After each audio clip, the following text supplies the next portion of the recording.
Hello there, and welcome to the RareMindset channel. I'm so glad you found your way here. Tonight, you don't have to solve anything. You don't have to fix anything. You can simply rest and let your mind wander through ideas the way you might wander through a quiet museum at night when the halls are empty and the lights are soft. As you listen, you might notice your breathing beginning to slow all on its own, in and out, like waves that don't need to hurry. And while your body settles, we'll explore something gentle but expansive. The psychology mysteries that science still debates, questions that sit right at the edge of what we can measure and what we can only wonder about. This is relaxing, educational psychology, not medical advice. Just a calm documentary-style journey through the mind's frontier, where facts live beside open questions, and where curiosity can feel like a lullaby. If you find yourself drifting in and out of attention, that's perfect. You can take what you need and let the rest dissolve into sleep. Chapter 1. The Mystery of Consciousness, the Nature of Being. Fact 1. The Hard Problem of Consciousness. Psychology and neuroscience can describe many easy problems of the mind, how we detect light, store words, or make decisions. Yet one mystery remains unusually quiet and stubborn, why any of it feels like something from the inside. Philosophers like David Chalmers call this the hard problem of consciousness. The term qualia is often used for these inner textures, like the redness of red or the warmth of calm. Brain scans can show activity patterns, but they don't automatically explain why those patterns become experience. And so, beneath all our measurements, there's still a soft, unanswered question. How does physical matter become a private world? It's less a puzzle to win and more a horizon to contemplate. Fact 2. Split brain dualism. Closely connected to that horizon are rare clinical observations that seem to gently split the idea of a single self. In some historical cases, surgeons severed the corpus callosum, the bridge connecting the brain's hemispheres, to reduce severe seizures. Researchers like Michael Gazzaniga then observed something fascinating. The left hemisphere might confidently explain an action, even when the right hemisphere initiated it for reasons the left couldn't access. This led to the idea of the brain's interpreter, a storytelling system that makes sense of behavior after the fact. In a calm way, these findings hint that unity may be constructed, not guaranteed, like two quiet rivers merging into one, most of the time without us noticing the seam. Fact 3. The global workspace theory. From there, many scientists have searched for a practical model of what consciousness does. Global workspace theory suggests the mind is shaped like a stage in a dark theater.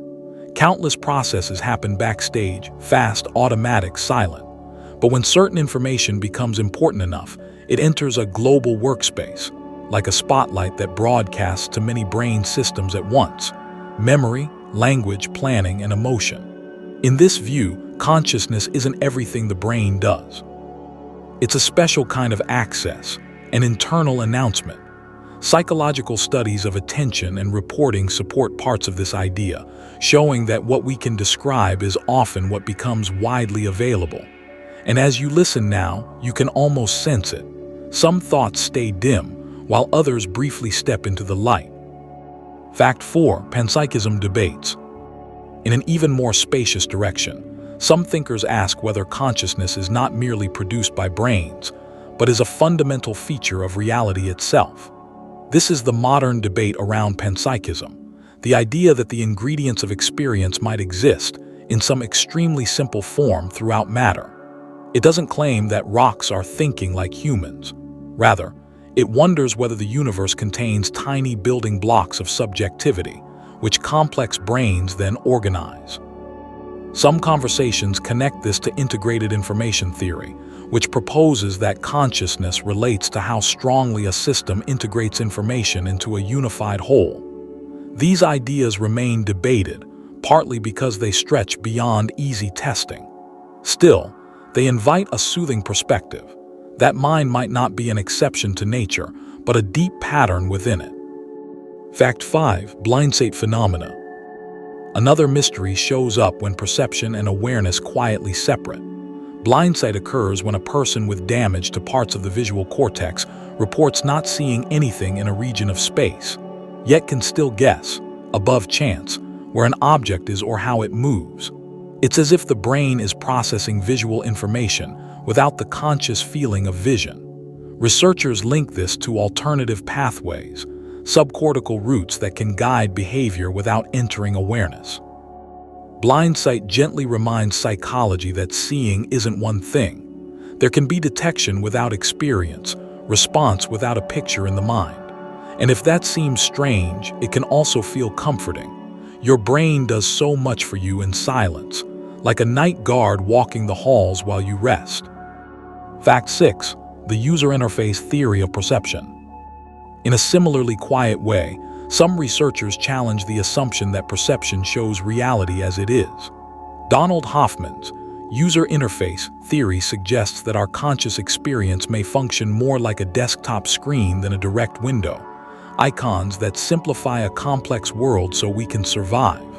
An icon doesn't look like the circuitry underneath it. It's a helpful symbol. In this view, what you see, color, shape, even time, could be the brain's efficient interface, tuned by evolution for action rather than truth. This remains controversial, but it harmonizes with what psychology already knows. Perception is constructed, filtered, and goal-shaped. As you lie here listening, it's okay to feel that soft uncertainty. Maybe reality is richer than our senses, and consciousness is the gentle translator. Fact 7. Neural correlates of consciousness, NCC. While big theories expand outward, another approach moves inward with careful patience. The search for neural correlates of consciousness, often called NCC. The goal is modest but powerful. Identify the minimum brain activity patterns required for a specific conscious experience to occur.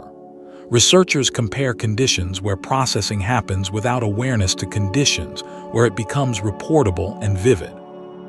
Areas and dynamics often discussed include thalamocortical networks, certain forms of recurrent processing, gamma oscillations, and structures like the claustrum, though no single consciousness spot has been confirmed. The NCC project is like mapping shoreline by shoreline, not claiming the whole ocean at once, and it carries a calming message. Even when the deepest explanation is missing, science can still trace the edges with steady hands. Fact 8. The sense of self-agency. One of the most intimate parts of consciousness is the feeling that I am the one doing this. Yet psychological experiments raise gentle questions about timing. In Benjamin Libet's classic work, brain signals related to movement preparation appeared before participants reported the conscious intention to move. Interpretations vary, and the findings are debated in detail, but they opened a lasting mystery. Is conscious will the initiator or the narrator? Many modern views suggest agency may involve prediction and monitoring, your brain forecasting your actions, then matching outcomes to that forecast, creating the smooth sense of authorship. Most of the time, it feels seamless, like writing with a pen that never skips. But underneath, the system may be coordinating multiple layers, some silent, some conscious, so that your life feels like it belongs to you. Fact 9. Anosognosia. Some mysteries appear when the mind's self-monitoring systems falter. Anosognosia is a condition in which a person may be unaware of their own neurological difficulty, such as not recognizing a change in movement or perception. This isn't simple denial or stubbornness. Research suggests it can involve disrupted networks for error detection, body awareness, and metacognition, our ability to think about our own thinking. In a documentary sense, anosognosia reveals something profound. The self is partly a model the brain maintains, updating it with feedback. When updating fails, certainty can remain, even when accuracy slips away. It's a quiet reminder that insight is not just a personality trait, it's a cognitive process. And like many processes, it can be delicate, shaped by specific brain systems doing their calm, invisible work. Fact 10. Animal consciousness. All of this naturally leads to a wider question. Which minds, beyond humans, have conscious experience, And what kind? Scientists debate animal consciousness using careful behavioral and neurological clues. The mirror test, for example, explores whether an animal recognizes itself, though it's imperfect and may miss other forms of self-awareness. Some animals show complex problem-solving, social learning, play, and signs of emotional processing.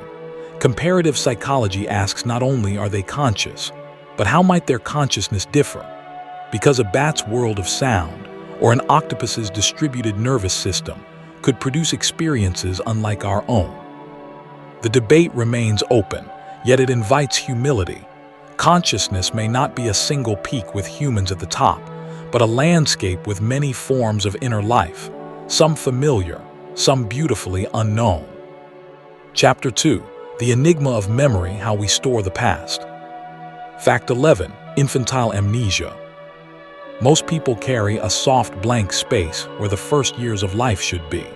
This is called infantile amnesia, the common inability to retrieve episodic memories from roughly the first 2 to 3 years. Psychological research suggests it isn't because nothing happened, but because the systems for stable autobiographical memory were still under construction. The hippocampus, important for binding experiences into retrievable scenes, continues to mature, and early childhood also brings rapid brain growth and reorganization. Just as gently, the sense of a continuous me is still forming, and memory often needs that narrative anchor.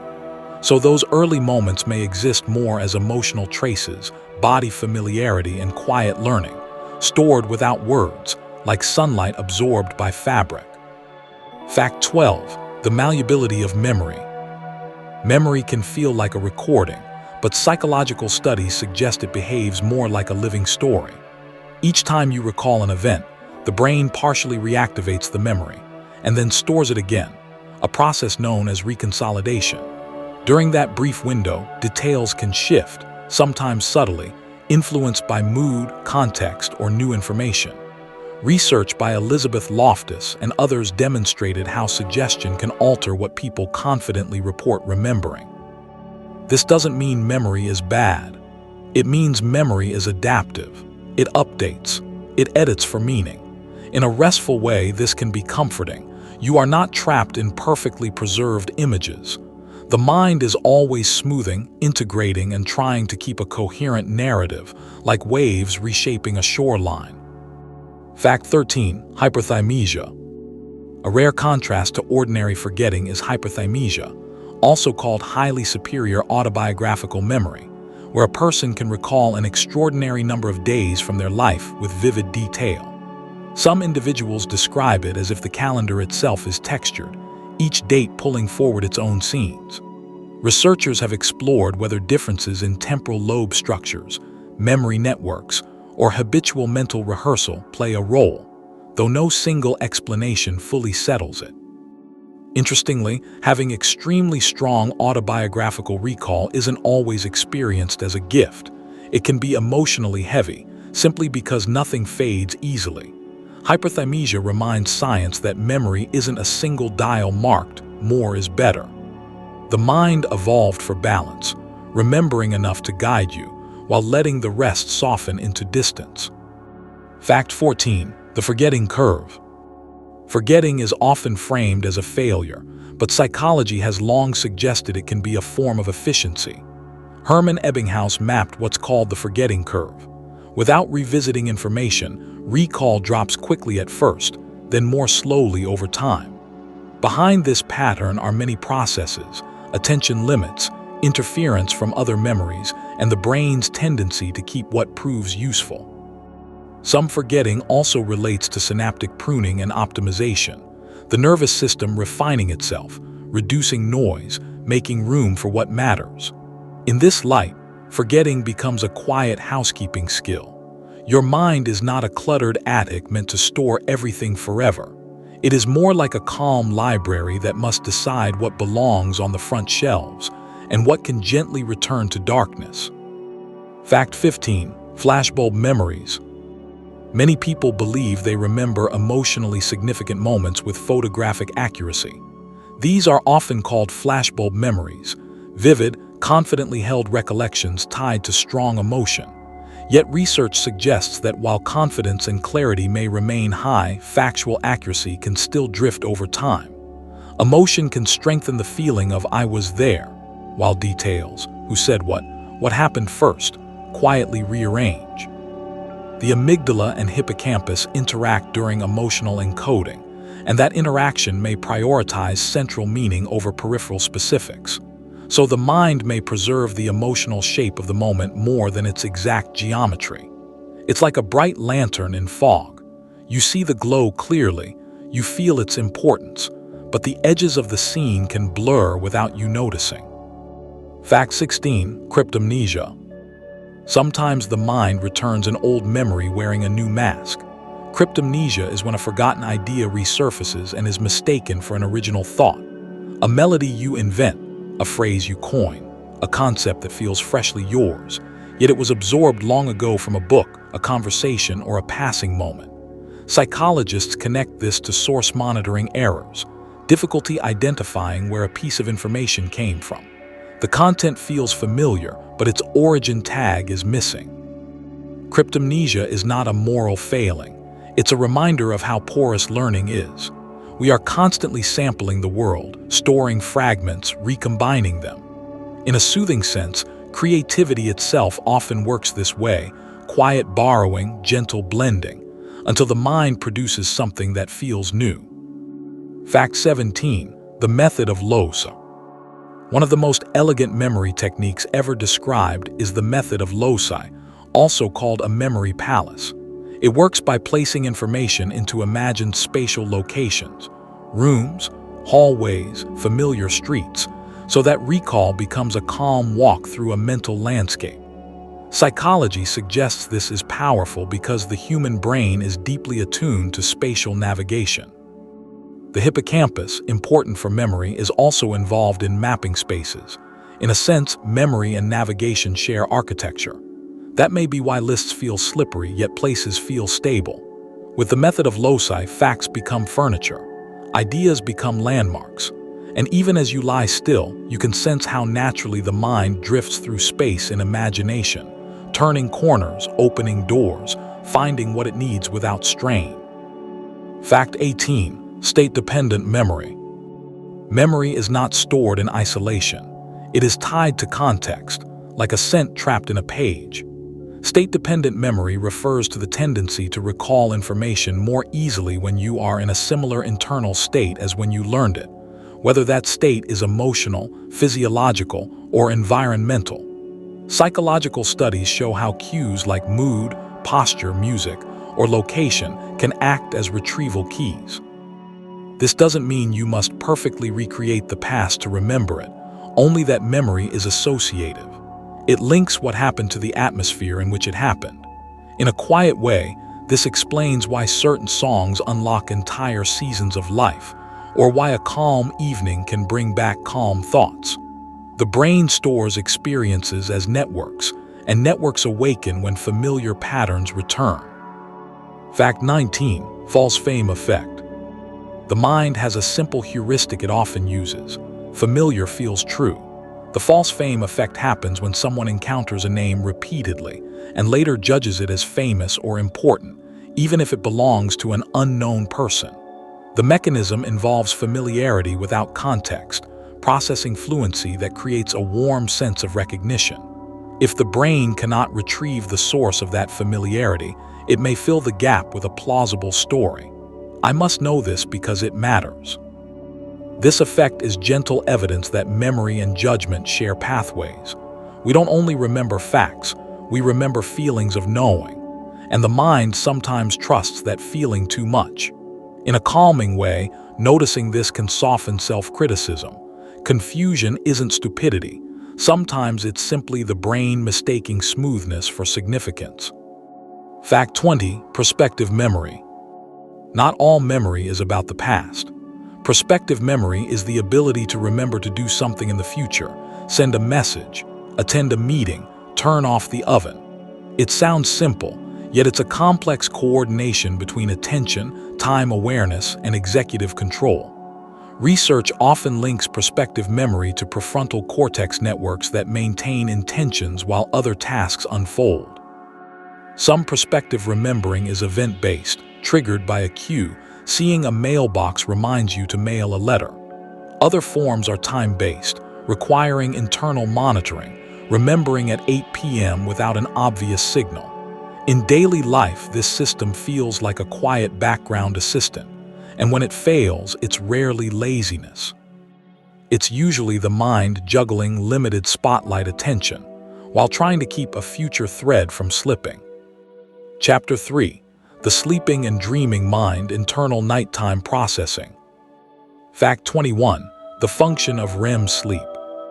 REM sleep arrives like a hidden shoreline in the night, eyes moving beneath closed lids, brain activity becoming vivid, the body resting deeply.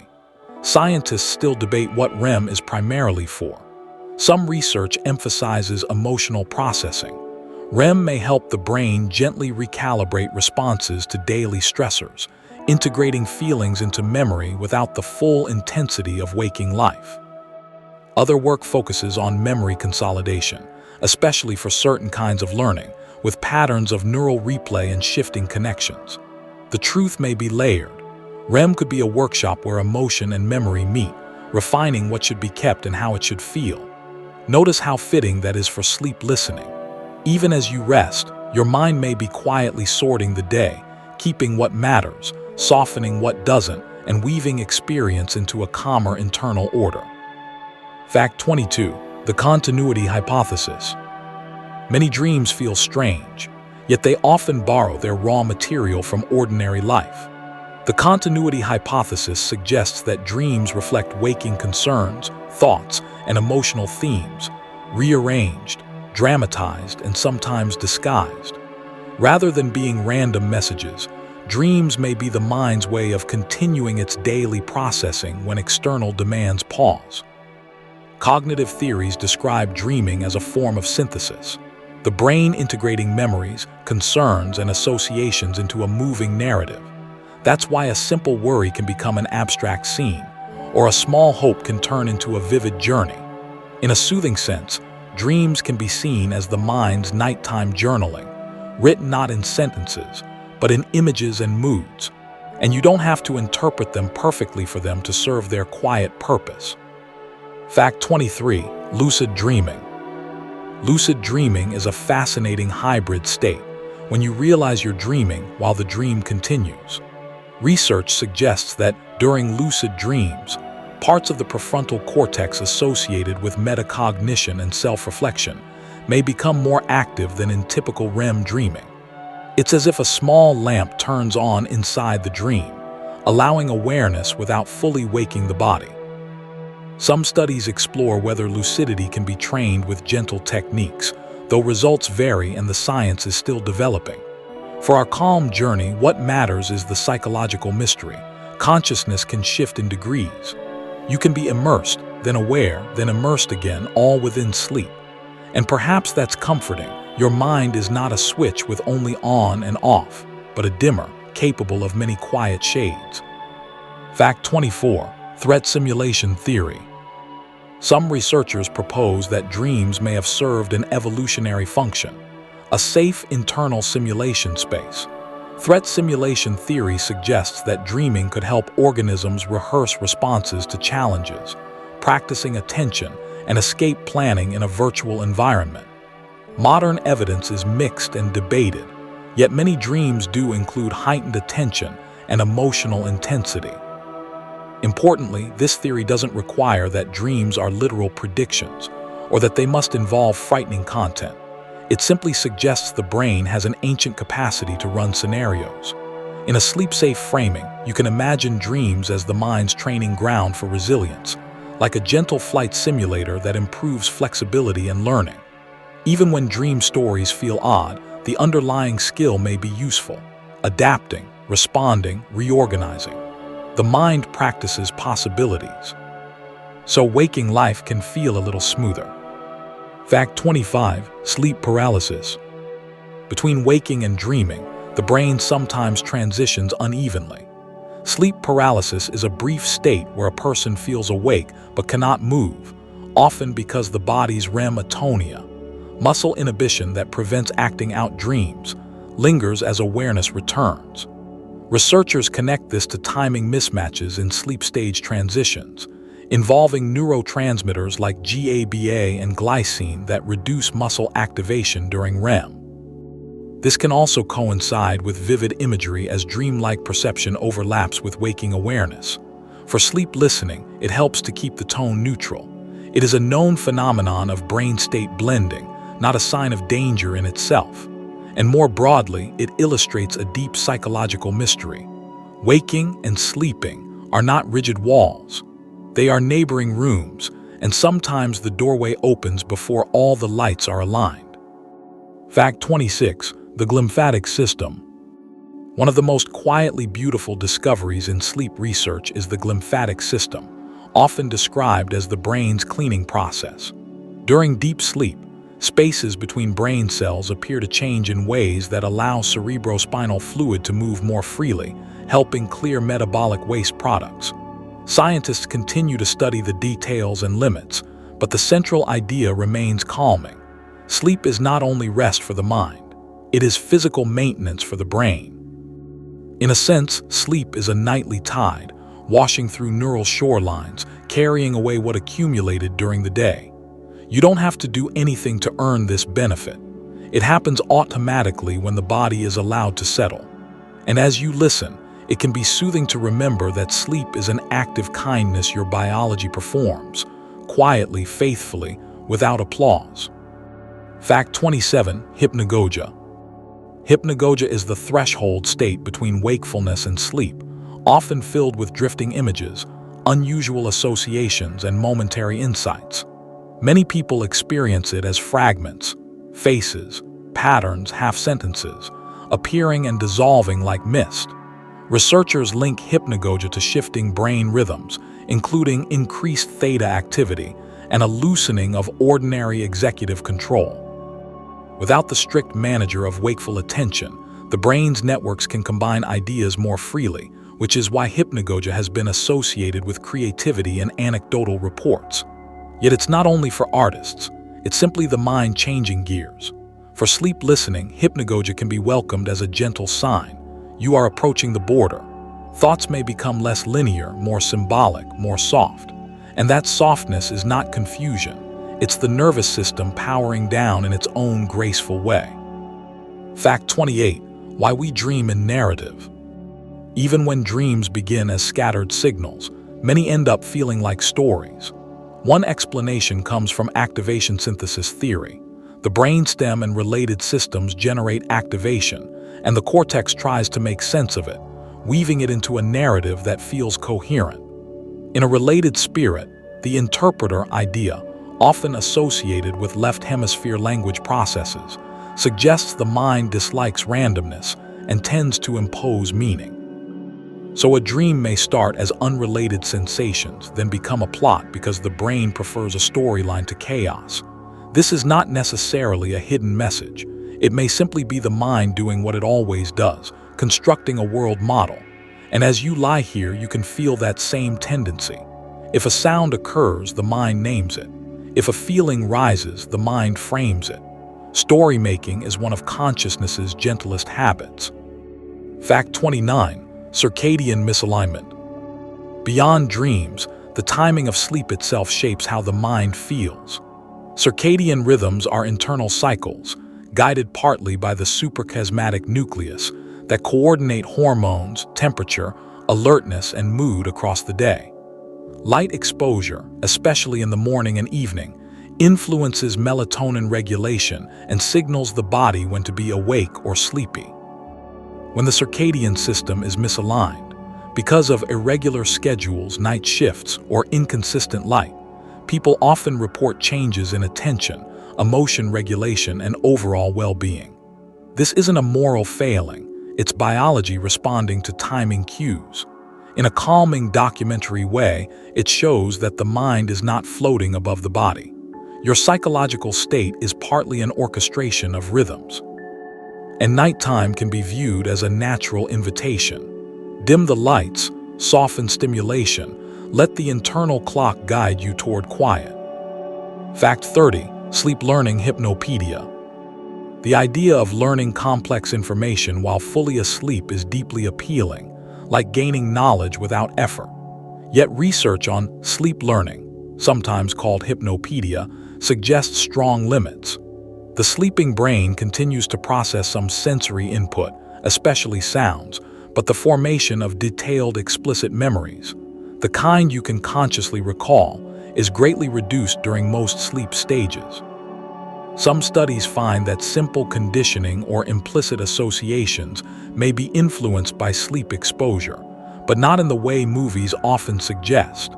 The calm reality is still interesting. The sleeping brain is not off. It is selectively open, filtering what enters, prioritizing internal maintenance. And perhaps that is the soothing lesson. Sleep is not meant to be another work shift.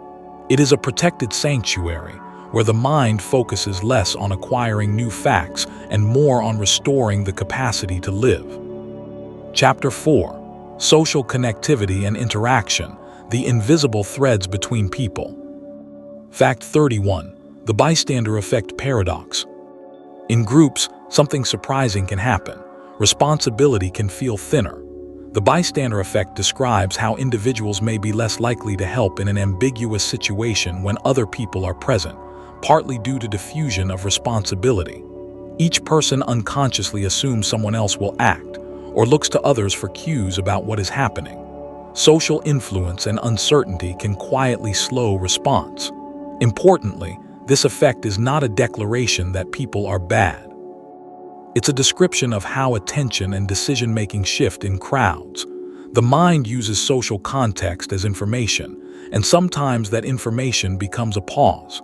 In a gentle way, this reminds us that courage is often situational. When a clear role is assigned, you call for help, action becomes easier. Structure restores agency, and the invisible threads between people become a path rather than a fog. Fact 32. Mirror neurons. Some of the most talked about cells in social neuroscience are mirror neurons, neurons that fire when an individual performs an action, and also when they observe someone else performing it. The debate is lively. How central are mirror neurons to empathy and understanding, and how much is oversimplified in popular culture? Still, many researchers agree that the brain has mechanisms for mapping others' actions and possibly their intentions onto our own motor and sensory systems. This may help explain why yawns spread, why we flinch when we see someone bump their elbow, or why learning by watching can feel so natural. In a calm sense, mirror-like processing suggests we are built for resonance. Social life is not only thinking about others, it is partially simulating them. And as you rest, you can imagine how your nervous system is always gently tuning itself to the people around you, even in silence. Fact 33. Dunbar's number. Human social capacity appears both wide and limited. Dunbar's number is the proposal, based on anthropological and cognitive research, that humans can maintain around 150 stable social relationships, though the exact number varies and is debated. The deeper idea is that relationships require mental resources, remembering histories, tracking trust, maintaining reciprocity. Social bonding is not just emotion, it's cognition. We have circles of closeness, few intimate bonds, more friends, more acquaintances, like ripples expanding outward. In modern life, technology can inflate the appearance of connection, yet the brain's deep social accounting may still favor manageable networks. This isn't a failure, it's a design constraint. In a soothing way, it gives permission. You don't have to be deeply connected to everyone. A small, stable circle can be psychologically rich, like a warm room rather than an endless hallway. Fact 34. The in-group out-group bias. The human mind categorizes quickly, often before conscious reflection arrives. In-group out-group bias refers to the tendency to favor those perceived as part of us, and to view them with more suspicion or less empathy, sometimes based on minimal or arbitrary traits. Social identity theory shows how easily group membership becomes part of the self-concept. This doesn't mean hostility is inevitable, but it does suggest the brain is tuned for coalition detection, likely shaped by long evolutionary history. In a calm educational framing, recognizing this bias can be liberating. When you notice the mind sorting people into boxes, you can slow down and widen the category. You can expand us. The bias is an automatic first draft, not a final truth. And the soft work of maturity is learning to revise that draft gently, with awareness. Fact 35. Emotional contagion. Emotions can travel through groups without a single word. Emotional contagion is the phenomenon where people catch moods from others via facial expressions, tone of voice, posture, and timing. Subtle mimicry mirroring a smile, matching a rhythm of speech, can feed back into our own emotional state, partly through embodied mechanisms. Studies suggest that this contagion can happen quickly and often unconsciously. In a calm sense, it means your nervous system is social at its roots, designed to synchronize. That can be comforting when you are around steady, kind people, and it can be draining in chaotic environments. For sleep listening, it's a gentle reminder to curate your atmosphere. Quiet voices, slow packing, soft light, these signals can become your borrowed calm. The body listens to social cues the way it listens to weather. Fact 36. Cognitive dissonance. When beliefs and actions conflict, the mind often seeks relief. Cognitive dissonance, introduced by Leon Festinger, describes the discomfort of holding two inconsistent ideas or behaving in a way that contradicts self-image. Rather than tolerating that tension, people may adjust beliefs, reinterpret events, or downplay contradictions to restore internal harmony. This isn't simply being irrational. It's the brain's preference for coherence, for a stable story of who we are. The mystery is how powerful this drive can be, sometimes stronger than external evidence. In a gentle documentary tone, cognitive dissonance shows that the self is partly a narrative maintenance system. It keeps the seams hidden so we can function. And at night, as the mind relaxes, you may notice those seams more softly, places where you're still integrating. You don't have to force resolution now. Rest can hold ambiguity without fear. Fact 37. The pratfall effect. Perfection can create distance, while small human errors can create warmth.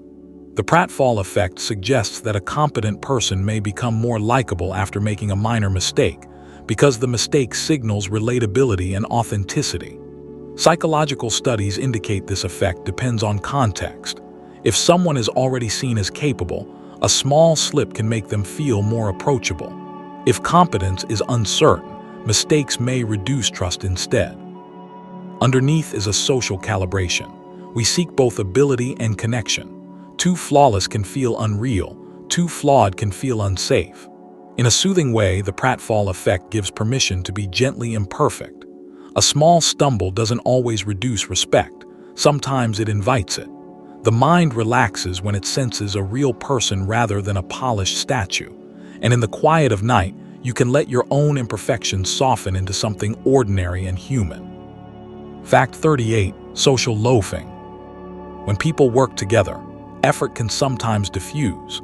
Social loafing refers to the tendency for individuals to exert less effort in a group task than when working alone, especially when individual contributions are hard to identify.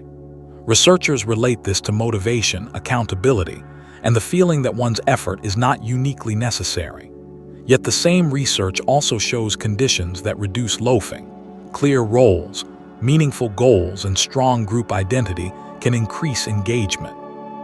So social loafing isn't destiny, it's context-sensitive.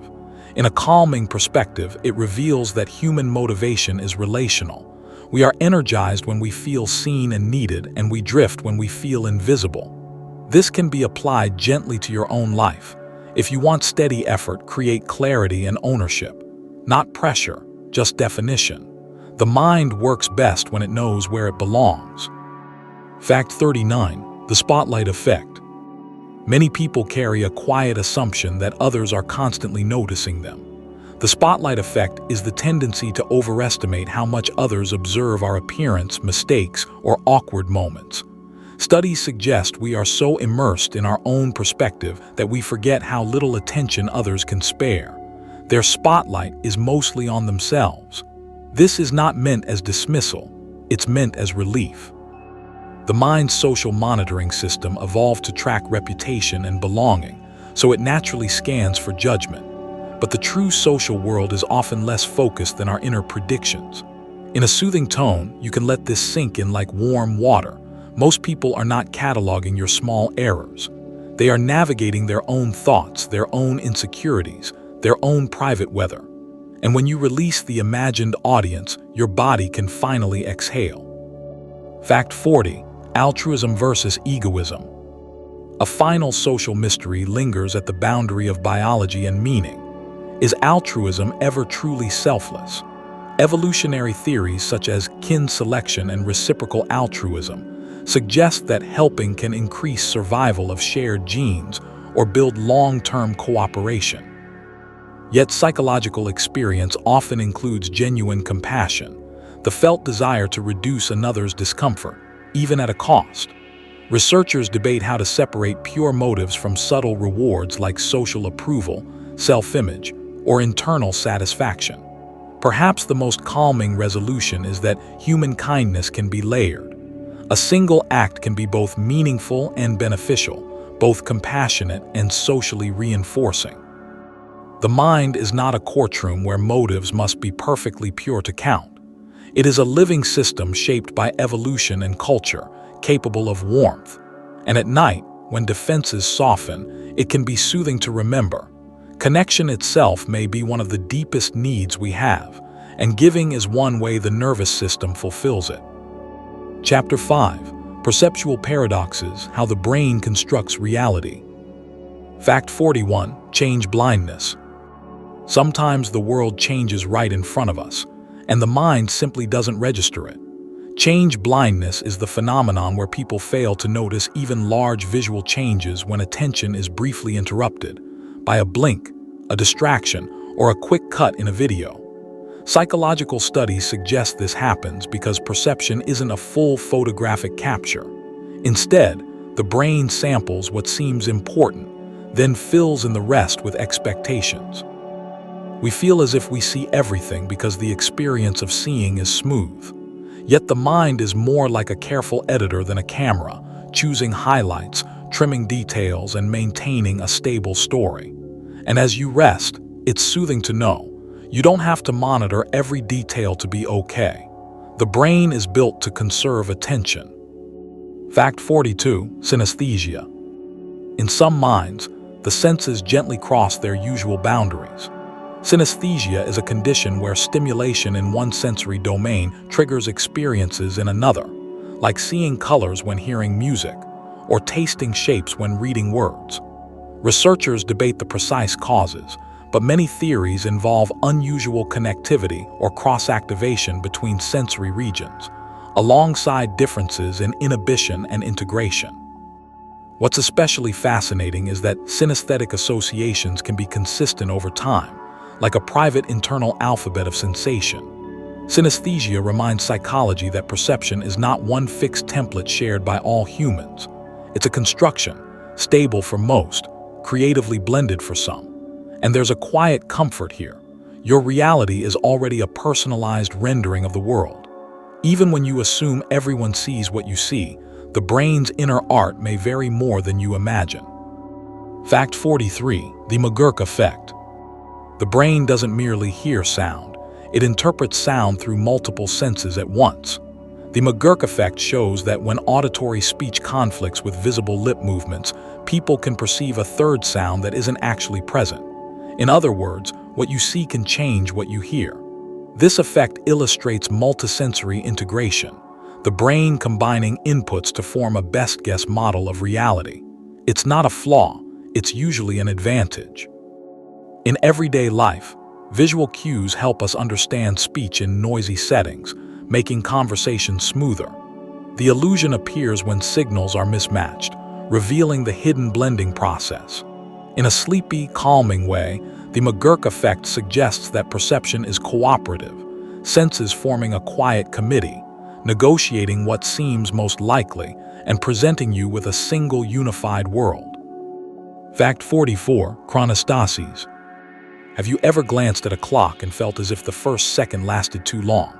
Chronostasis, sometimes called the stop clock illusion, is a timing distortion where time seems to briefly stretch right after a rapid eye movement. One explanation involves saccadic suppression. During quick eye jumps, the brain dampens visual input to prevent blur. Then, to maintain continuity, the brain may fill in the missing moment, creating the feeling that the new image has been present longer than it really has. Researchers still explore the details, but the phenomenon points to something tender and strange. Time perception is edited. Your conscious timeline is not a raw feed, it's a carefully stitched film. And as you drift towards sleep, time can loosen even more, becoming softer, less measured, more like a slow tide than a ticking machine.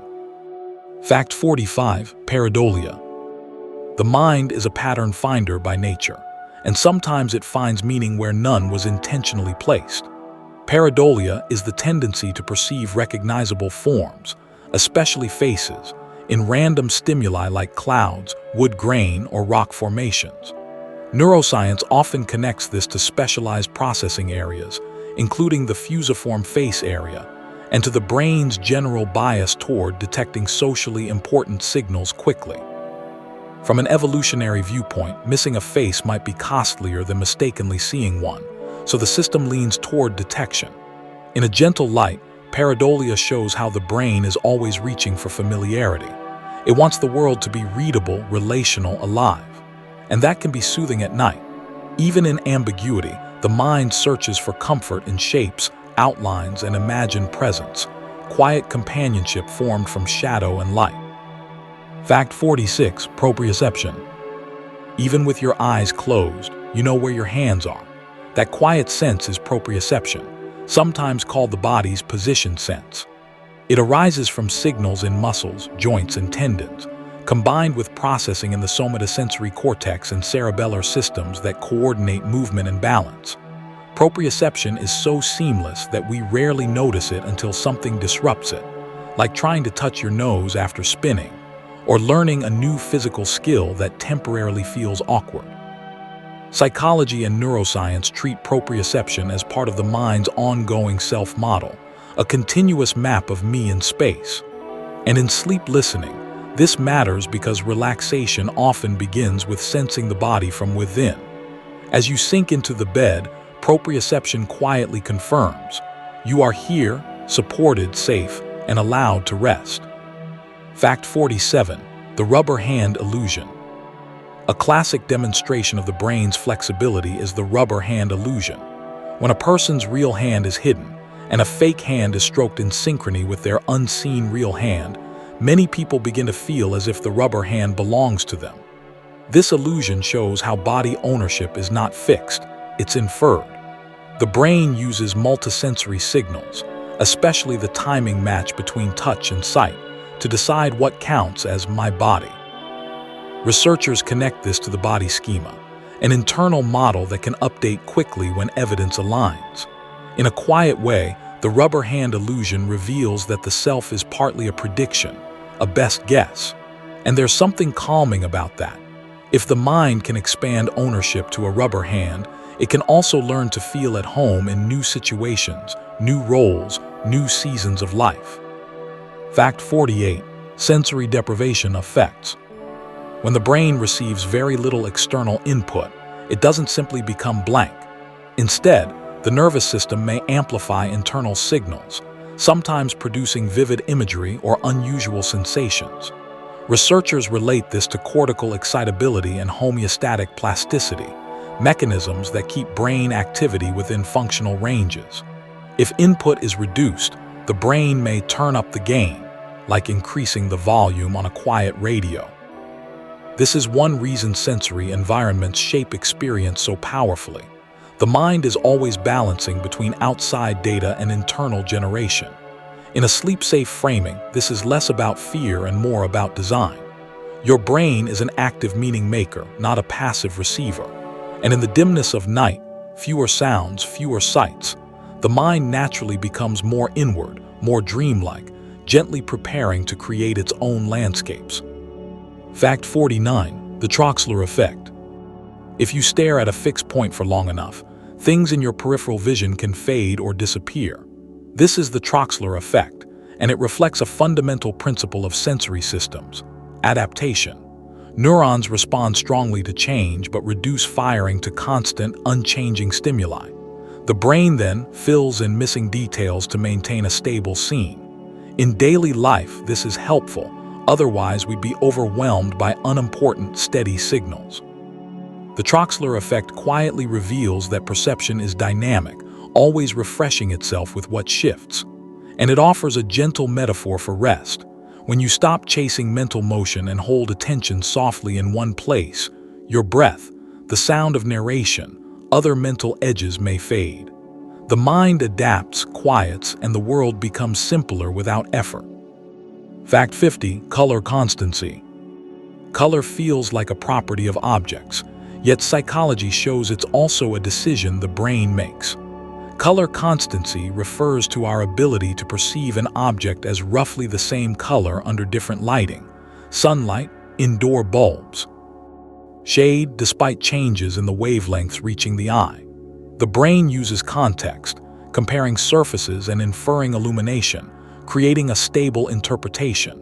Debates around viral illusions, like the dress, highlight how different assumptions about lighting can lead to different perceived colors. Researchers connect these processes to visual cortex pathways, including areas involved in color processing such as V4 and theories like rhythmic. In a soothing sense, color constancy is a reminder. Your experience is an intelligent correction, not a raw signal. Even in uncertainty, the mind tries to keep the world steady. Chapter 6. Development and the Growing Mind, the Journey from Infant to Adult. Fact 51. The Critical Period Hypothesis. Certain abilities seem easiest to develop within windows of time when the brain is especially receptive. The critical period hypothesis suggests that skills like aspects of language, vision, and social learning have early life phases of heightened neuroplasticity. During these periods, synaptogenesis and pruning are active. Connections form rapidly, then refine based on experience. Researchers debate how critical these windows truly are, since learning remains possible later, often with more effort and different strategies. A helpful way to imagine it is like wet cement. Early on, patterns imprint easily. Later, the surface hardens but can still be reshaped with time and repetition. In a sleep-friendly tone, this offers kindness toward yourself. If something was learned early, it may feel effortless. If it came later, it may feel slower. Both are human. The brain changes across the whole lifespan. Fact 52. Object permanence. A quiet milestone in early development is the realization that things exist even when they aren't seen. Object permanence, described by Jean Piaget, emerges when infants begin to understand that a hidden toy hasn't vanished. It's simply out of view. This may sound simple to an adult, yet it reflects a profound shift. The mind starts building an internal model of a stable world, not just a stream of immediate sensations. Psychological research links this to developing memory, attention, and predictive understanding of the environment. Object permanence is also a gentle metaphor for emotional life. As we mature, we learn that absence is not always loss and that continuity can exist beyond the present moment. And at night, when the lights go out and the room is quiet, your mind still holds the world together, softly, silently, without needing to see everything. Fact 53. Theory of mind. At some point in childhood, the mind begins to recognize other minds. Theory of mind is the ability to understand that other people have beliefs, desires, and perspectives that may differ from your own. Developmental psychology studies often use simple tasks, like predicting where someone will search for an object based on what they believe, to explore when this capacity appears and how it deepens. Theory of mind supports empathy, cooperation, and social learning, but it's also cognitively demanding. You must hold your own view while simulating another's. Researchers link it to networks involving the temporoparietal junction and medial prefrontal regions, though development is shaped by experience and language too. In a calming light, Theory of mind reminds us why misunderstandings happen. Minds are separate worlds. Yet we're capable of building bridges, patiently, gently, through curiosity about what another person might be experiencing. Fact 54. The Mozart effect myth. For a while, popular culture suggested that listening to Mozart could raise IQ. Research on the Mozart effect found short-lived improvements in certain tasks for some participants, but the strongest interpretations, long-term intelligence increases from classical music alone, are not supported. Many psychologists now view the effect, when observed, as relating to arousal and mood. Enjoyable music may temporarily increase alertness, which can improve performance on specific spatial temporal tasks. In other words, it's less about Mozart as magic and more about the brain functioning better when gently energized. This is sleep-safe and comforting. Your mind responds to atmosphere, not because you are easily tricked, but because cognition is embodied. Music, light, posture, and emotion shape attention. And tonight, the goal isn't to boost performance, it's to soften it, to let the mind unhook from striving and return to quiet. Fact 55. Nature versus nurture in temperament. Temperament, our early patterns of emotional reactivity and self-regulation, shows signs of both biology and environment. Behavioral genetics suggests that traits like sociability or sensitivity have heritable components, yet development also depends on caregiving, culture, learning, and chance experiences. Modern psychology often moves beyond nature versus nurture, toward nature through nurture, recognizing that genes express differently depending on context, a process shaped by epigenetics and ongoing interaction with the environment. A child may be born with a certain baseline sensitivity, and then experience can teach how to manage it. This view is gentle and realistic. You are not entirely self-made, and you are not entirely pre-written. You are an unfolding conversation between biology and life, and for sleep listening, this can ease self-judgment. Some patterns are deep-rooted, yet deep roots can still grow in new directions. Fact 56.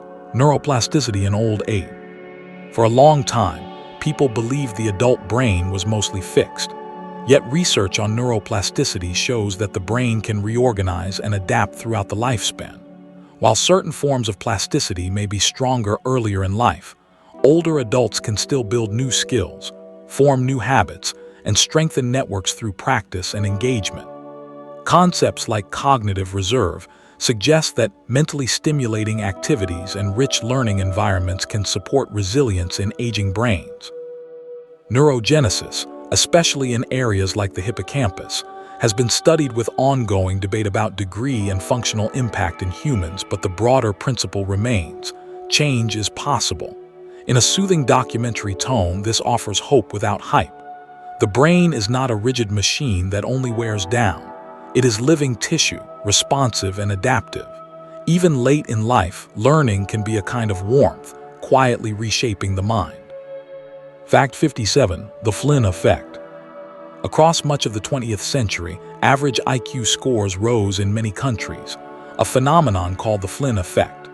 Researchers have proposed multiple explanations: improved nutrition, better education, smaller family sizes, more cognitively demanding work, and environments richer in abstract symbols. The effect varies by region and time period, and in some places it has slowed or reversed, which deepens the debate. Still, the Flynn effect is a calm reminder that intelligence test performance is not purely innate. It reflects culture, tools, and the mental habits a society trains, like pattern recognition, classification, and problem solving. In a sleepy perspective, this is reassuring. Minds grow in response to the world they inhabit. Change the environment and cognition shifts.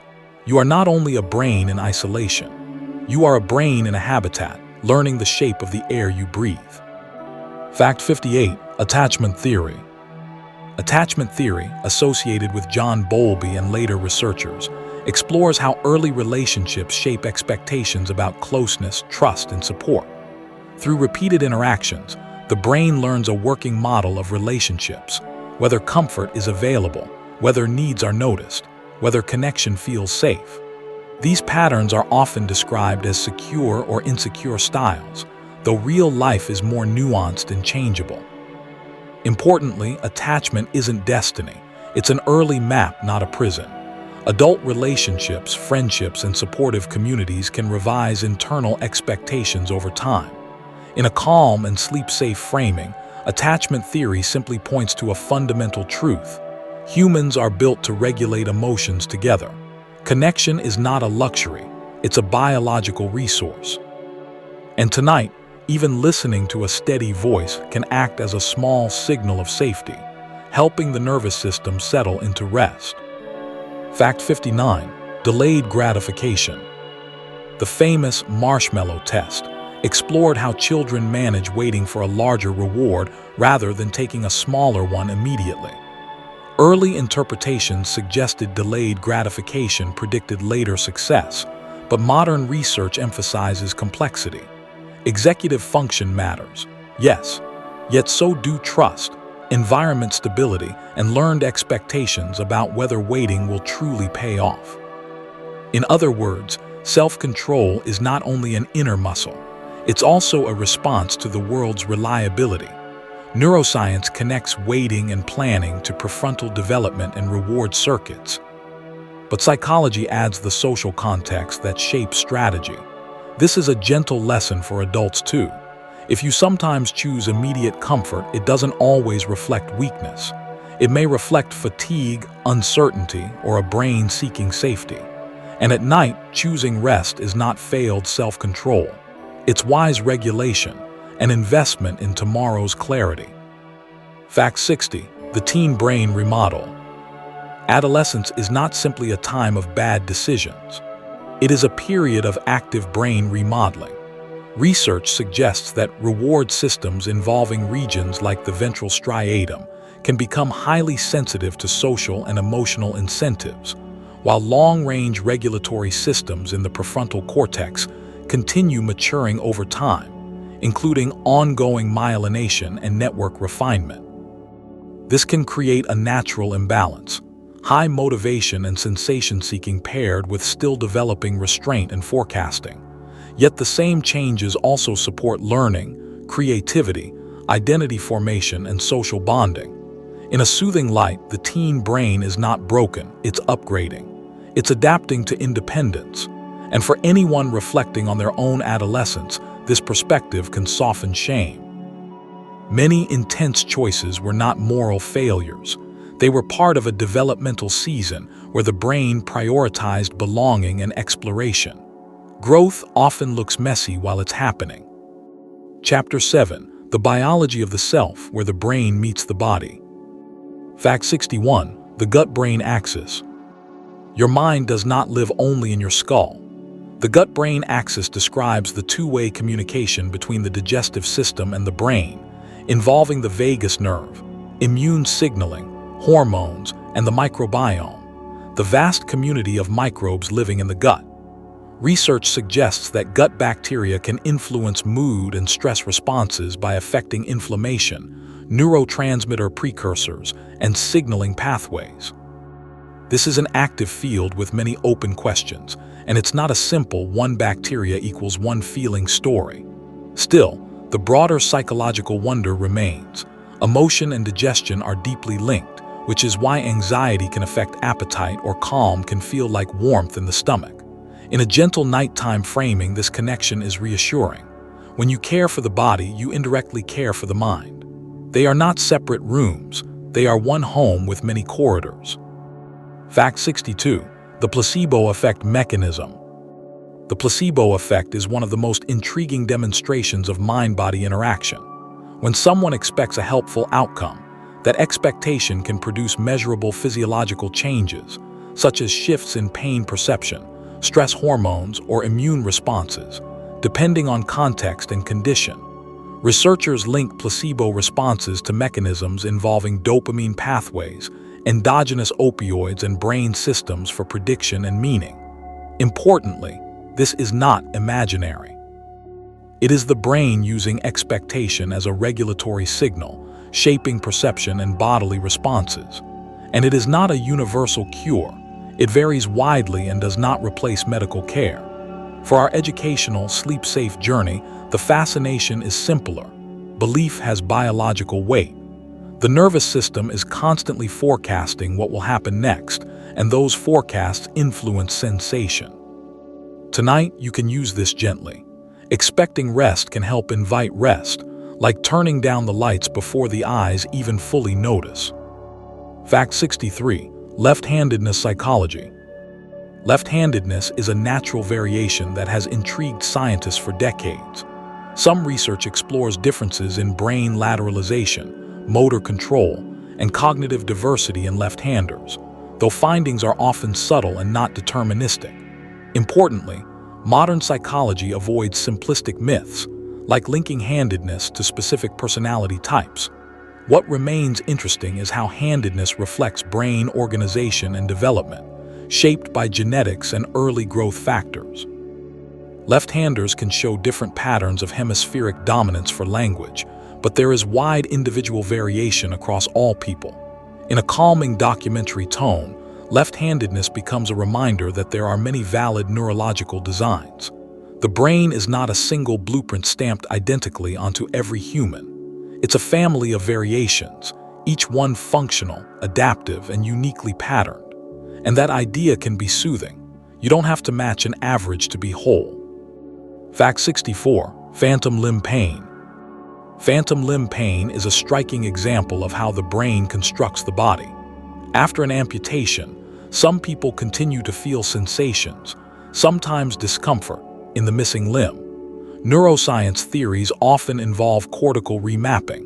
The brain's sensory maps can reorganize, and signals from neighboring areas may be interpreted as coming from the absent limb. Another framework, the neuromatrix theory, suggests the brain maintains an internal body model that can generate body sensations even without direct input. For sleep-safe listening, the key mystery is not the discomfort itself, but the lesson. The body you feel is partly a brain-based simulation, updated by sensory feedback but not fully dependent on it. The brain is always predicting where you are in your own shape.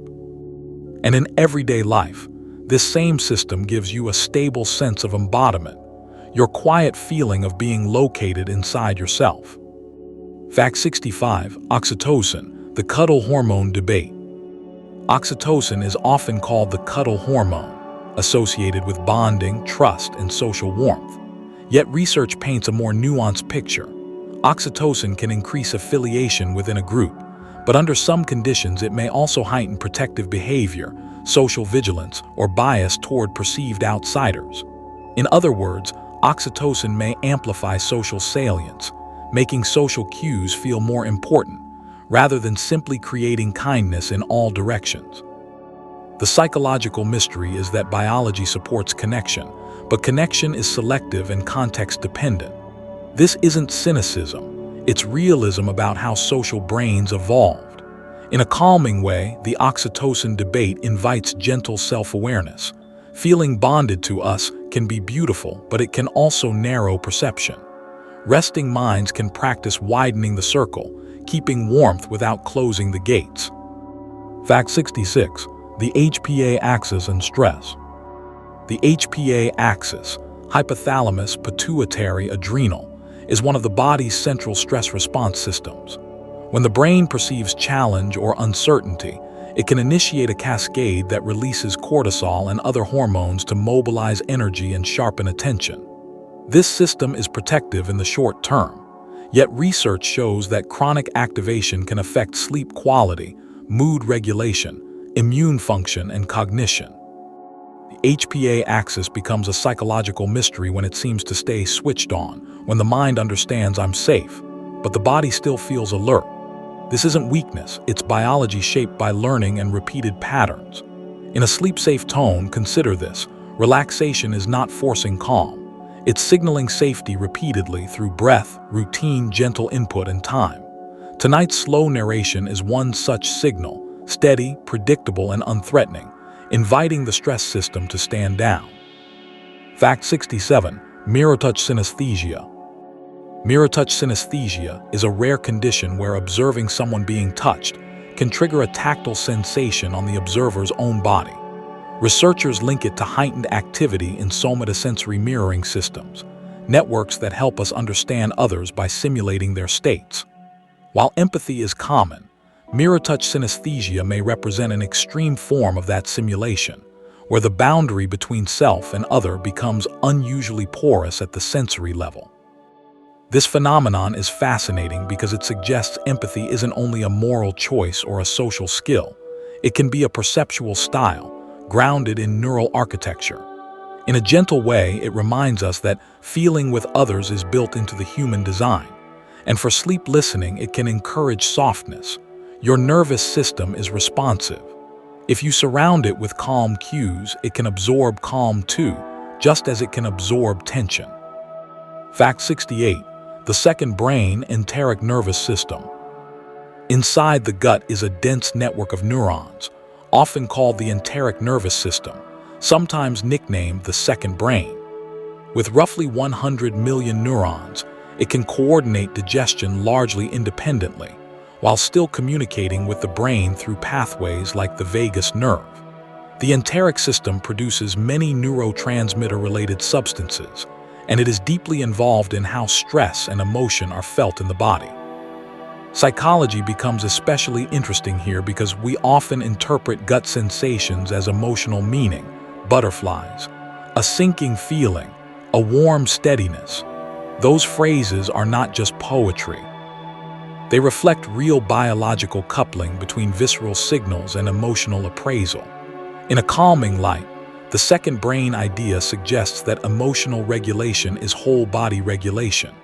When you breathe slowly, when you unclench, when you rest, you're not only calming thoughts, you're calming an entire internal ecosystem that listens to rhythm and safety. Fact 69. Epigenetic trauma. Some researchers explore whether extreme stressors can leave biological marks that influence how genes are expressed, potentially affecting offspring through epigenetic mechanisms like methylation. This area, sometimes discussed as transgenerational epigenetics, remains debated in humans, especially regarding how strong and direct the transmission is across generations. Yet the core psychological mystery is compelling. Experience can shape biology not only through learning but through gene regulation, altering how the body responds to the environment. In a sleep-safe framing, we don't need frightening details. We can hold the idea gently. The nervous system is plastic, and adaptation can become embedded. The hopeful side is equally important. Epigenetic processes are responsive, not fixed. Supportive environments, stability, and care can influence expression over time. The story is not only about inherited burden, it is also about inherited capacity for recovery and change. Fact 70. Brain energy efficiency. The brain performs extraordinary computation while using surprisingly little power, roughly comparable to a dim light bulb. This energy efficiency comes from clever coding strategies, sparse firing, predictive processing, and network organization that reduces unnecessary activity. Neurons are expensive cells to run, so the brain evolved to anticipate, compress, and prioritize. Psychology intersects with this efficiency in everyday experience. Attention is limited, decision-making relies on shortcuts, and habits save energy by automating repeated actions. Even your drifting toward sleep is part of this design, the brain entering a low-input, high-maintenance mode that keeps the system stable. In a soothing sense, you can trust that rest is not wasted time. It's an energy strategy built into your biology. The brain knows how to conserve. It knows how to repair. And it doesn't need you to micromanage it, only to allow the quiet conditions where it can do its work. Chapter 8. The fluidity of language and thought, how we structure ideas. Fact 71. Linguistic relativity, Sapir-Whorf. Language can feel like a simple tool for expressing thought, yet some researchers have wondered whether it also shapes thought itself. Linguistic relativity, often associated with Sapir and Whorf, explores how the words and grammatical structures you use might influence attention, categorization, and memory. Some studies suggest that when a language makes certain distinctions easy to express, speakers may become faster at noticing those distinctions in perception or recall. At the same time, the strongest claims that language strictly limits what you can think are widely debated. The calmer, modern view is often softer. Language can nudge cognition, not imprison it. Like a gentle lens, it can highlight certain patterns. And as you listen now, you can feel that effect, words guiding attention, shaping the quiet inner landscape of the mind. Fact 72. The universal grammar theory. Closely connected to this is the long-running debate about how humans acquire language so quickly. Noam Chomsky's universal grammar theory proposes that the brain may be born with an innate blueprint for learning language, sometimes described as a language acquisition device. The mystery here is the speed and regularity with which children learn complex grammar from imperfect input. Researchers continue to discuss how much is innate structure versus powerful general learning mechanisms, social interaction, and statistical pattern detection. Many modern approaches blend these ideas, suggesting the brain may have biases that make language learnable while experience fills in the details. In a soothing way, this debate points to something quietly miraculous. Language is not merely memorized, it unfolds.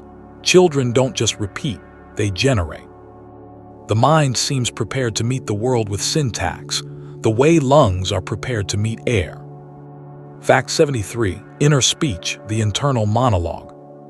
Some people report a constant stream of inner words, while others describe thinking mostly in images, emotions, or abstract knowing. Inner speech, sometimes called the internal monologue, varies widely across individuals. Psychologists study it as part of working memory, self-regulation, and planning, and some research links it to brain networks involved in language production and monitoring. The mystery is not whether inner speech exists, but why it takes different forms and how it shapes experience. For some, inner speech is like a gentle narrator. For others, it arrives only when needed. Neither is superior, just different cognitive styles. At night, inner speech often softens, becoming less directive and more drifting. And you can allow that. Thoughts don't have to be verbal to be real. Sometimes the mind rests best when it stops explaining itself. Fact 74. The tip of the tongue state. There's a peculiar sensation that many people know well. You can almost reach a word, yet it stays just out of grasp. This is the tip of the tongue state, a temporary retrieval failure where you feel certain you know the word, and may even recall its first letter or rhythm but not the full form. Psychologists connect this to lexical retrieval processes, how words are accessed from memory, and to meta-memory, your awareness of your own remembering. The mind seems to hold partial activation. The concept is present, the pathway is lit, but the final link doesn't complete. The comforting part is that this state often resolves when you stop forcing it. Later, the word floats back on its own. It's a quiet lesson in cognition. Effort helps sometimes, but release helps too, especially when the brain is tired and ready for sleep. Fact 75. Bilingual cognitive advantage. The question of whether bilingualism provides cognitive benefits has fascinated researchers for years. Some studies suggest that managing two languages may strengthen executive control, skills like attention switching, inhibition, and monitoring, because bilingual speakers often select one language while suppressing the other.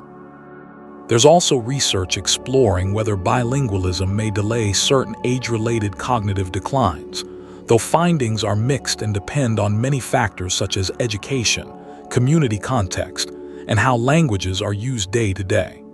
The calmer takeaway is not a guarantee, but a possibility. Practicing flexible language control may act like gentle mental cross-training. Beyond any advantage, bilingualism also illustrates something deeper about the mind. Meaning is not tied to one sound system. You can hold the same idea in different forms, like the same melody played on different instruments, each with its own tone. Fact 76. Fast versus slow thinking. Human judgment often moves in two tempos. Dual process theories, popularized by Daniel Kahneman, describe a fast, intuitive mode of thinking and a slower, more deliberate mode. The fast system is efficient, automatic, and often emotionally colored, useful for everyday life, where decisions must be made quickly. The slow system is more effortful, capable of logic, careful checking, and resisting impulse. The debate continues around how separate these systems truly are, but the pattern is helpful. Your mind has multiple gears. At night, the slow, effortful system naturally tires, and the fast associative system begins to wander, linking ideas loosely, drifting through impressions. This is not a failure of discipline, it's a biological rhythm. Sleep comes easier when you stop demanding perfect reasoning from a brain that is designed to soften after dark. Fact 77. The Baoba/Kiki effect. Across cultures, many people match the sound Baoba with round shapes and Kiki with spiky shapes. This is the Baoba/Kiki effect, a striking example of sound symbolism and cross-modal mapping. Psychologists debate why it happens, but theories often involve the way certain consonants and vowels feel in the mouth and how those sensations correspond to visual qualities. Rounded lips, rounded sounds, sharp consonants, sharp edges. The mystery is that meaning may not be entirely arbitrary. Some mappings might be built into perception itself. This has implications for language evolution and how the brain connects senses into a single world. In a calming way, it suggests your mind is a translator between modalities, constantly weaving sound, shape, and feeling into one quiet tapestry. Even words can carry texture, even when you're not consciously noticing it. Fact 78. Semantic satiation. If you repeat a word again and again, it can begin to feel strange, hollow, disconnected from meaning. This is semantic satiation, a temporary loss of sense that can occur through repetition. Researchers link it to neural fatigue or reactive inhibition in language networks. The circuits representing the word's meaning may become less responsive for a short time, making the sound feel like a mere noise. It's a gentle demonstration that meaning is an active process, not a permanent label glued to a word. The brain must continually recreate significance. In a sleep-friendly sense, semantic satiation offers a small comfort. Sometimes your mind's looping thoughts lose their grip when repeated too much.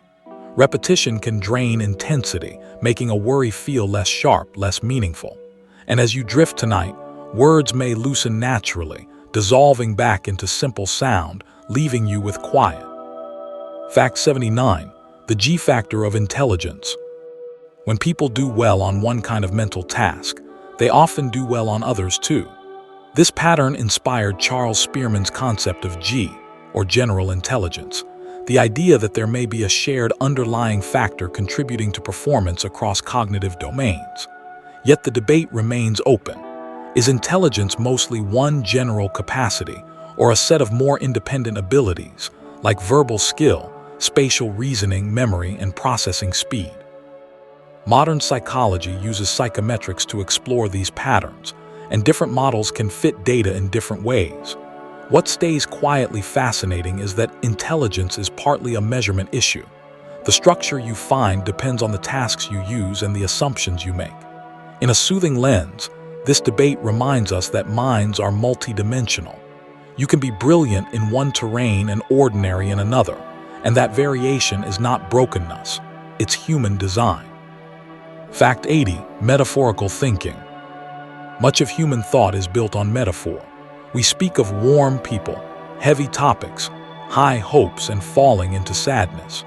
Research in embodied cognition suggests that abstract concepts may be grounded in bodily experience, physical sensations providing scaffolding for complex ideas. Early life teaches the brain that warmth often means safety, that closeness means comfort, that balance means stability, and those patterns can become mental templates. Metaphorical thinking is not just poetic, it may be a core mechanism for understanding. The mystery lies in how effortlessly the brain maps between domains, turning touch into trust, space into time, movement into emotion. At night, metaphors can become even more vivid because the mind thinks in images and feelings more than formal logic. So if you notice your thoughts becoming symbolic, you can let them. This is the brain's natural language, quiet, embodied, and gentle. Chapter 9. Emotion and Subjective Feeling, the Origin of Internal States. Fact 81. The universality of facial expressions. Faces are one of the brain's most studied social signals, yet there's still debate about how universal emotional expressions truly are. Paul Ekman's work suggested that certain basic expressions, like joy, sadness, anger, fear, surprise, and disgust, are recognized across cultures. Other researchers emphasize cultural learning, context, and the idea that expressions can be interpreted differently depending on social norms and situation. The calmer truth may include both. Biology provides tendencies, while culture fine-tunes the reading. Emotion is not only in the face, it's in the relationship between face, context, and observer. For sleep listening, this debate offers a gentle reassurance. Misunderstandings are often human, not malicious. We read signals through our own history and expectations, and in the quiet of night, you don't need to decode anyone. You can let the social world rest and allow your nervous system to return to neutral. Fact 82. The James Lange Theory. One of the most intriguing ideas in emotion science is that feeling may follow the body rather than lead it. The James Lange theory proposes that we experience emotion because we perceive physiological changes, heart rate, muscle tension, breathing shifts, and interpret them as fear, joy, or sadness. Later theories added complexity, but this core insight remains influential. The body is not merely a passenger in emotion, it is part of the message. Modern research on interoception, the sensing of internal bodily states, continues to explore how strongly bodily signals shape subjective feeling. In a calming way, this is empowering without being medical. If the body helps create emotion, then gentle bodily shifts, slower breathing, softer muscles, a relaxed jaw can invite different emotional tones, not as a cure or guarantee, but as a natural pathway. Tonight, as your body settles, you may notice the mind settling too, as if following a quiet leader. Fact 83. Emotional granularity. Some people can name their feelings with fine detail: disappointed, wistful, overwhelmed, tender, while others default to broad categories like good or bad. Emotional granularity refers to this ability to identify emotions precisely, and research suggests it's linked to better emotion regulation and well-being. The mechanism may involve the brain's predictive nature. When you label emotion accurately, you reduce uncertainty, and the mind can choose responses more wisely. Some theories, including constructivist approaches, propose that emotions are built from core affect plus interpretation, so language can shape the final emotional experience. In a sleep-friendly tone, this is a gentle invitation. You don't need to analyze tonight, but you can soften your inner world by naming it kindly. Even a simple phrase like "I'm tired" or "I'm tender" can reduce the mind's struggle. Precision becomes a lullaby, turning vague discomfort into something held and understood. Fact 84. The hedonic treadmill. Happiness often returns to a familiar baseline after major positive or negative life changes. This pattern is called the hedonic treadmill, related to adaptation level theory. The mind quickly normalizes new circumstances, making extraordinary events feel ordinary over time. Researchers debate the limits of this adaptation. Some experiences shift baseline more than others, but the general tendency is robust. We acclimate. There is something bittersweet here. It means pleasures fade, but it also means hardship can soften. The brain is built for stability, not constant emotional peaks. In a calming framing, the hedonic treadmill can remove pressure. You don't have to chase permanent excitement to be okay. Contentment can be quieter than thrill, and at night you can step off the treadmill entirely. Sleep is a space where you don't need to be happy. You only need to be safe, still, and allowed to reset. Fact 85. Misattribution of arousal. Sometimes the body's arousal is clear: pounding heart, alertness, bright attention. But the mind's interpretation is flexible.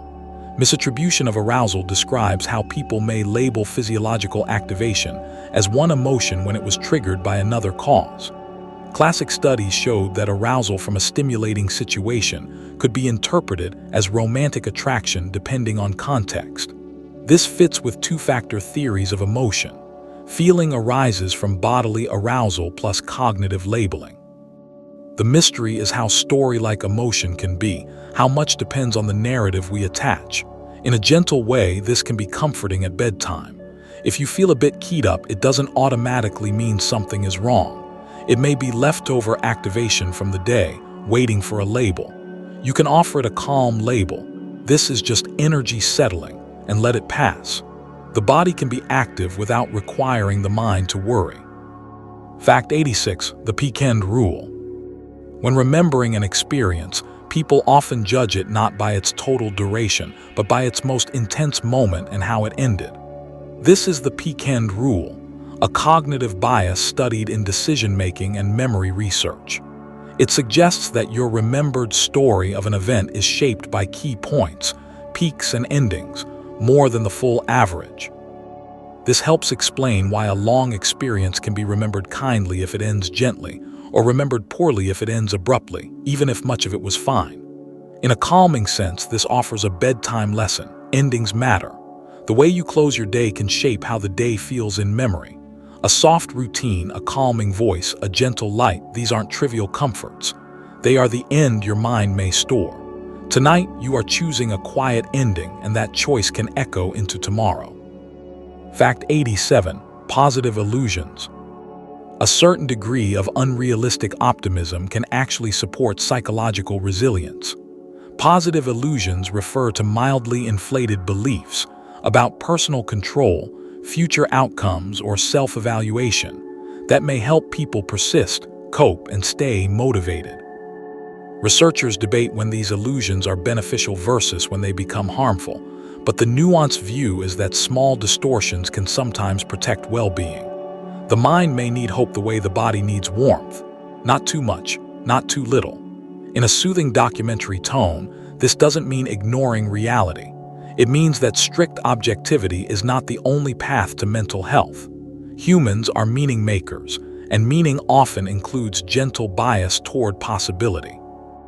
At night, you can allow a quiet positive illusion that rest is coming, that tomorrow can be handled, that you don't have to solve everything now. Even if it's not proven, it can be helpful, and sometimes that is enough. Fact 88, effective forecasting. People are surprisingly poor at predicting how they will feel in the future. Effective forecasting research shows that we often overestimate the intensity and duration of future emotions, both positive and negative, partly due to impact bias and immune neglect, underestimating our psychological coping mechanisms. The mind imagines an event and focuses on it too narrowly, forgetting the many ordinary moments that will still exist around it. This creates forecasts that are too extreme. In a calming sense, this is reassuring. Your future feelings may be gentler than your anxious predictions suggest, and your future joys may be more sustainable than you fear they'll be. The mind adapts, distracts, finds new meanings. And tonight, as you drift, you can let go of forecasting entirely. You don't need to simulate tomorrow's emotions. Sleep is a pause from prediction, a place where the nervous system can step out of the future and return to the present. Fact 89, the role of disgust. Disgust began as a protective biological response, helping organisms avoid contamination, spoiled food, or illness. Yet psychology shows that disgust can extend far beyond taste and smell, influencing social judgments and moral reactions. Researchers describe a behavioral immune system, where cues associated with contamination can shape preferences, avoidance, and sometimes even social attitudes. The debate continues about how strongly disgust drives moral reasoning versus reflecting learned culture and context. The calm insight is that some moral feelings may borrow circuitry from bodily defense systems. In other words, a gut feeling can be literal. For sleep listening, the gentle takeaway is self-awareness. A strong reaction may be partly biological, not purely rational. Noticing that can soften harsh judgments. At night, you can let the defense system rest. You don't need to evaluate the world's purity or danger right now. You only need to breathe and let the mind's guard lower in safety. Fact 90. Aesthetic chills frisson. Some music, voices, or moments in art can send a wave of tingling chills through the body, often called frisson. Researchers connect this to reward and emotion systems, including dopamine pathways, expectation, and surprise. When the brain anticipates a musical resolution and it arrives in a powerful way, or when a harmony shifts unexpectedly, your nervous system may respond with goosebumps or shivers. Personality traits like openness to experience have been linked to higher likelihood of frisson, though it can happen to anyone. The mystery is why beauty becomes physical. It suggests that meaning is not only conceptual, it's embodied. Your brain treats certain patterns as deeply significant, worthy of a bodily signal. In a soothing way, frisson is a reminder that calm doesn't mean numb. Even in rest, the mind can be moved, quietly, safely, by rhythm, tone, and gentle narrative. And sometimes that soft movement is part of what helps you fall asleep. Chapter 10. The Future Frontiers, Emerging Debates in Modern Psychology. Fact 91. Brain-computer interfaces (BCI). Brain-computer interfaces raise a remarkable psychological question. Can the brain learn to treat a tool as part of the self? In some BCI systems, neural signals are translated into movements of a cursor, robotic limb, or external device. Over time, users can improve control through feedback, suggesting the brain adapts its output when it receives consistent results, much like learning any skill. Researchers study how this learning relates to neurofeedback, motor imagery, and plasticity in sensory-motor networks. The frontier mystery is embodiment. When does a device begin to feel like mine? Similar to illusions of body ownership, BCI learning may expand the brain's body map beyond biology. In a calm, educational tone, this is not science fiction. It's an ongoing exploration of the brain's flexibility. And it highlights a gentle truth. The self is partly a boundary the brain can redraw. Fact 92. Digital amnesia, the Google effect. When information is easy to look up, the brain may change what it chooses to store. Digital amnesia, sometimes called the Google effect, describes findings that people may remember where to find information rather than the information itself. This connects to transactive memory, how groups distribute remembering across members, and to cognitive offloading, using external tools to reduce mental load. The debate is not whether technology is good or bad, but how it reshapes attention and memory strategy. The mind is economical. If retrieval is effortless online, deep encoding may feel unnecessary. In a soothing light, this can be seen as adaptation. Humans have always extended memory into the world, knots in rope, notes on paper, libraries, calendars. The frontier question is balance. What should remain inside the self, and what can safely live outside? Tonight, you don't need to store anything. You can let this be a low-stakes drift of ideas, like clouds passing. Fact 93. The simulation hypothesis perception. The simulation hypothesis is more philosophy than psychology, yet psychologists can study how such beliefs affect human behavior and emotion. When people contemplate the idea that reality might be simulated, it can shift feelings of meaning, agency, and certainty. Some may feel curiosity, others may feel detachment. Many simply treat it as an interesting thought experiment. Researchers interested in existential psychology examine how worldviews influence motivation and values, how the stories we believe shape our sense of responsibility and connection. The frontier mystery is not whether the hypothesis is true, but why certain ideas feel psychologically powerful. The mind craves stable frameworks. It relaxes when reality feels coherent. In a sleep-safe framing, you can hold the simulation idea gently, like a distant star, interesting, but not urgent. Whether reality is deeply physical, deeply mental, or something else entirely, your experience of rest still matters. The body still breathes. The mind still settles. Sleep remains real in the way it counts tonight. Fact 94. Neurodiversity as evolution. Modern psychology increasingly views cognitive differences not only as deficits, but as variations, neurodiversity as part of human design. The idea suggests that traits associated with ADHD, autism, and other cognitive styles may persist in populations because diversity can be adaptive at the group level. Different minds may excel in different environments. Novelty seeking, deep focus, pattern detection, social attunement, system building. The evolutionary mismatch concept adds that difficulties can arise when a mind is placed in an environment it wasn't optimized for, rather than because the mind is inherently broken. This remains a developing debate, and it must be discussed carefully and respectfully. Yet the calming insight is broad and humane. Variation is normal. The future frontier may involve redesigning schools, workplaces, and cultures to fit more kinds of minds. And at night, that idea can feel like relief. Your differences do not automatically need fixing. Sometimes they need understanding and the right habitat. Fact 95. Collective intelligence.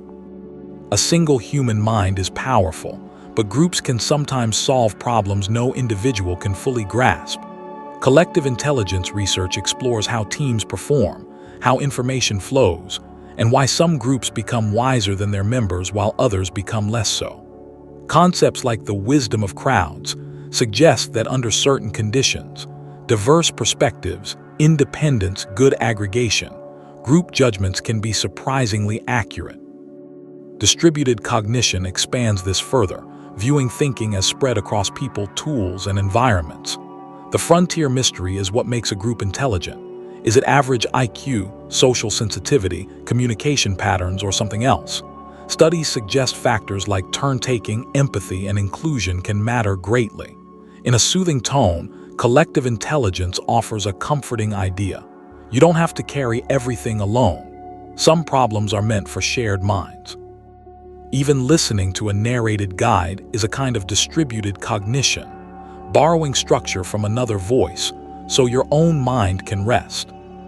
Fact 96. The psychology of AI interaction. Humans instinctively attribute intention to moving, responsive things. With AI, this tendency becomes especially vivid. People may experience chatbots and virtual assistants as if they have personality, feelings, or understanding, an effect tied to anthropomorphism and social cognition. The uncanny valley adds another layer. When something seems almost human but not quite, it can evoke discomfort, possibly because prediction systems conflict. Your brain can't decide which category fits. Researchers explore how AI presence affects trust, companionship, decision-making, and even moral reasoning. The frontier question is not whether AI is conscious, but how human minds respond as if it might be. In a calm educational framing, this is about our brains, not the machines. Your social nervous system is easily engaged. It's designed to connect. Tonight, you can let that system connect to something simpler, a steady, non-demanding voice and the certainty that you don't need to perform. Just listen and soften. Fact 97. Life extension and the mind. If human lifespans were to dramatically lengthen, psychology would face new questions about identity, memory, and meaning. How would a self remain coherent across many decades more than it evolved to manage? Researchers in geropsychology and identity theory might ask whether memory becomes a heavier archive, whether the sense of who I am stretches or fragments, and how motivation shifts when time horizons expand. Even with normal lifespans, people already experience multiple selves across life. Childhood self, young adult self, older self, connected by narrative threads. Life extension would amplify this challenge. Continuity of self might require new cultural rituals, new ways of organizing memory, and new concepts of life stages. In a soothing light, this thought experiment invites gratitude for the mind's current rhythm, seasons of change, phases of learning, chapters that close. Tonight is a small chapter 2, one where you let the day end and allow sleep to gently reset your story. Fact 98. Space psychology. Long-term space travel presents unique psychological frontiers. Isolation, confinement, altered day-night cycles, and a limited sensory environment. Researchers in environmental psychology study how such conditions affect attention, mood, teamwork, and perception. There's also the overview effect, reported by some astronauts, a profound shift in perspective when seeing Earth from space, often described as increased connectedness and a softened sense of boundaries. Even without leaving the planet, the overview effect offers a psychological lesson. Context changes cognition. What you see shapes what you value. In a sleep-safe framing, space psychology isn't about danger, it's about adaptation. The mind can recalibrate to unfamiliar environments, but it needs structure, routine, meaningful tasks, social support, and sensory variety. At night, as your room becomes a small capsule of quiet, you can borrow the helpful parts: steady routine, gentle signals, and a sense of being held within something larger, like gravity, like atmosphere, like the simple fact of being alive on a turning Earth. Fact 99. The quiet ego. Emerging research explores a concept sometimes called the quiet ego, a stance where the self is present but not dominating, where attention includes others and the wider world, not only personal status or threat. Studies suggest that reducing rigid self-focus can support well-being, empathy, and more flexible thinking. This doesn't mean erasing individuality. It means loosening the tight grip of constant self-evaluation. The quiet ego is often linked to eudaimonic well-being, meaning, growth, and connection, rather than short-lived pleasure alone.